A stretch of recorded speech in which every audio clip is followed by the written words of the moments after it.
আজি ঝড় ঝড় মুখর বাদল দিনে, আজি ঝড় ঝড় মুখর বাদল দিনে, জানি নে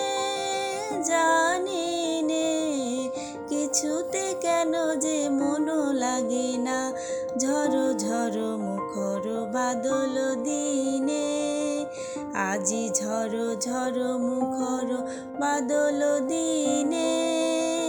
এই সুন্দর বৃষ্টিতে মনের মধ্যে গান চলে আসছে। আসলে আমি অত ভালো গান টান পারি না, তারপর একটু চেষ্টা করে দেখলাম। আর এদিকে মনের মধ্যে আর একটা জিনিস খুবই চাচ্ছে, সেটা হচ্ছে খিচুড়ি খেতে। বৃষ্টির দিনে খিচুড়ি খেতে কার না ভালো লাগে। তো আজকে হচ্ছে চাল ডাল ভালো করে ধুয়ে নিয়েছি, সাথে এখানে আমি 5 মিশালি সবজি দিয়ে আজকে লাটকা খিচুড়ি রান্না করব।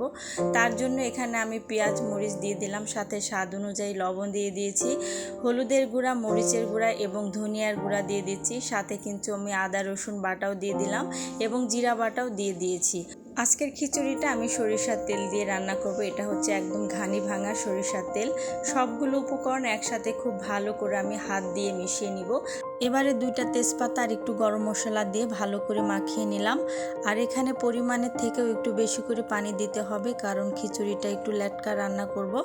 এবারে চুলাতে খিচুড়িটা বসিয়ে দিলাম, একটু নেড়ে চেড়ে মিশিয়ে নিলাম।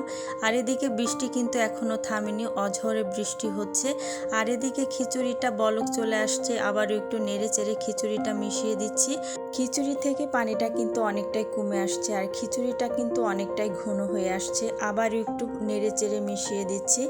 খিচুড়িটা সুন্দর একটা কালার হয়েছে, আর সরিষার তেলের সুন্দর একটা ফ্লেভার আসছে। আবার একটু নেড়ে চেড়ে মিশিয়ে দিলাম। খিচুড়িটা কিন্তু হয়ে গেছে, এখন নামিয়ে নিচ্ছি। আর এদিকে আমি আগেই বেগুনটা ম্যারিনেট করে রেখেছিলাম হলুদ মরিচ আর লবণ দিয়ে। বেগুনটা আমি এপিট ওপিট করে লাল করে ভেজে নিব। এই ধরনের ল্যাটকা খিচুড়ির সাথে কিন্তু বেগুন ভাজা খেতে বেশ ভালো লাগে। তো আজকে হচ্ছে বেগুন ভাজা আর ডিম ভাজা দিয়ে আজকের খিচুড়িটা খাওয়া হবে। ভিডিও ভালো লাগলে অবশ্যই একটা লাইক দিবেন, আর পরবর্তী ভিডিও পাওয়ার জন্য আমার চ্যানেলটি সাবস্ক্রাইব করবেন।